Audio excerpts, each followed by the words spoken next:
欢迎来到热点新闻频道，请订阅并关注以获取最新资讯。诚意谐音梗爆火，凭什么？一句诚意拷问演员底线。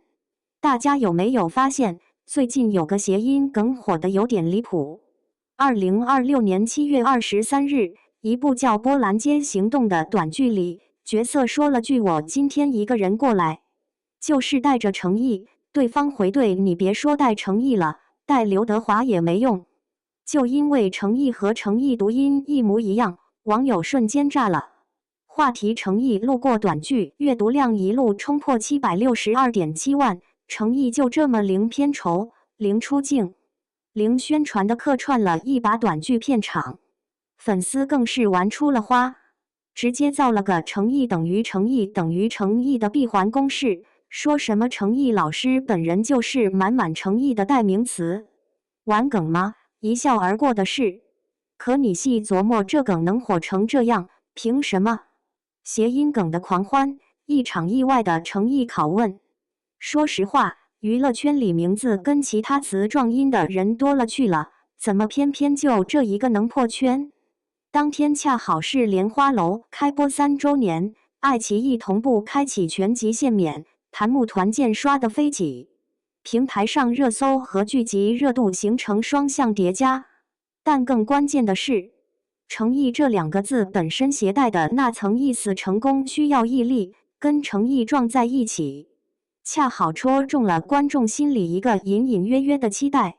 你想想，这些年观众对演员的要求悄悄变了，以前只要脸好看就行的容忍期早就过去了，现在大家嘴上不说，心里却在拿尺子量，这人到底有没有在认真演戏？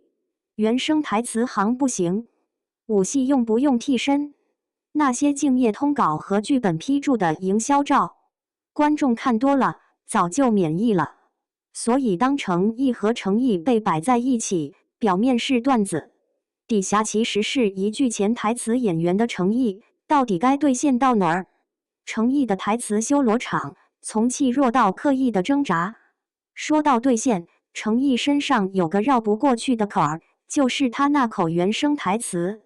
他那声线先天偏薄，不是那种中气十足的底子，在放松状态下，气息不稳的问题尤其明显。2020年琉璃热播那会儿，他拍了个广告，短短9秒钟要说3句话，结果被网友吐槽一句都没说清楚，口齿不清还有口音，有气无力。有人甚至调侃不看字幕根本听不出是琉璃的广告，以为是牛力呢。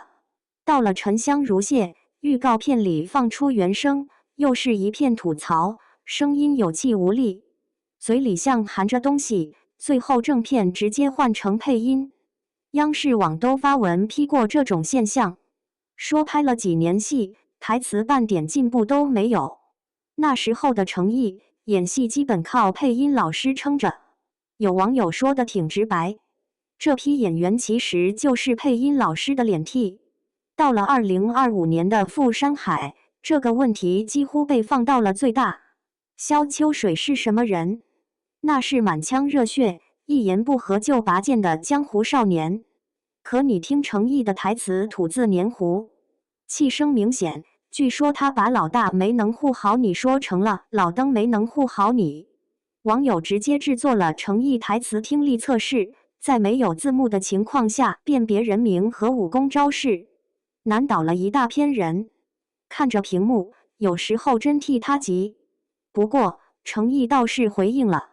2025年9月，他在直播里解释说，角色是刚穿越过去的，心里直打鼓，怕一开口露了馅，所以压着气说话，不敢大声。他还呼吁观众沉浸式看剧，说不能吃个饭10分钟再回来瞄一眼。这个解释有人接受，有人不买账，觉得角色设定不是含糊其辞的借口。但说句公道话，别急着下定论。这几年诚意显然在跟自己的短板死磕，你要是用心追过他的戏，会发现变化在悄悄发生。到了《长安24季》，他饰演的谢怀安是个背负灭门之痛的白发谋士，跟刘奕君、王劲松、张涵予这些老戏骨对戏，台词要是还软塌塌的，那场面根本接不住。结果呢？不少观众反馈他的台词进步特别大，情绪饱满，声随脚变。有专业的配音演员评价他原声收声的流畅度、古韵台词的精准拿捏、情绪与声调的完美适配，都尽显层次感。他刻意压平了声线，用沉稳、沙哑、厚重来呈现角色不同状态下的心理陈述，计策时的冷静，提及血仇时的压抑，独白时的悲壮。只是骨子里的东西，真要彻底改头换面，哪有那么容易？现在听起来，更像是还在跟自己的肌肉记忆较劲，有了架势，还缺一点游刃有余的魂。从气弱到刻意，中间那条路，他走了一半，还没走完。演员的诚意究竟该体现在哪里？说回那个谐音梗，观众完成意等于诚意的时候，其实是在用一种轻松的方式追问一个沉重的问题：演员的诚意到底该怎么算？现在的行业里，诚意这个词已经被玩坏了。发敬业通稿是诚意，晒剧本批注是诚意，把原声出演当成营销点也是诚意。可实际效果呢？参差不齐。有些演员原声出演，声音却像个没发育好的半成品，观众还得靠字幕才能听懂。相比之下，老戏骨们对台词的要求几乎是本能。陈道明、李雪健那一代演员，台词是他们吃饭的碗，碎了就没法活了。但观众的标准也在变，从只要脸好看就行，到台词是基本功，再到即使有瑕疵也愿意给机会，这个变化其实挺温暖的。你看《甄嬛传》《琅琊榜》那些经典原声案例，每一句台词都是演员自己默出来的，那种质感，配音老师再厉害也替不了。观众不是不接受瑕疵，是不接受没有诚意。那诚意到底该怎么定义？可能的拆成3层来看。第一层，态度诚意，你愿不愿意为角色花时间训练？愿不愿意拒绝配音？硬着头皮上原声？这一点，诚意做到了。从富山海到长安24季，他一直在坚持原声，没有缩回去继续用配音。第二层，结果诚意最终呈现的台词是否清晰、有情感、符合角色？这一点，诚意还在路上。早期作品确实不行，近期的进步能看到，但离稳定还有距离。第三层，成长诚意，你每部作品有没有进步的轨迹？这一点，诚意是有的。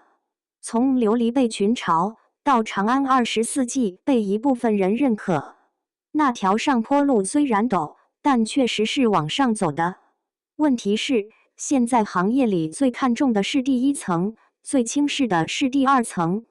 制片方觉得你愿意用原声就是有诚意，观众觉得你用原声可以，淡的说清楚，这个落差才是矛盾的根源。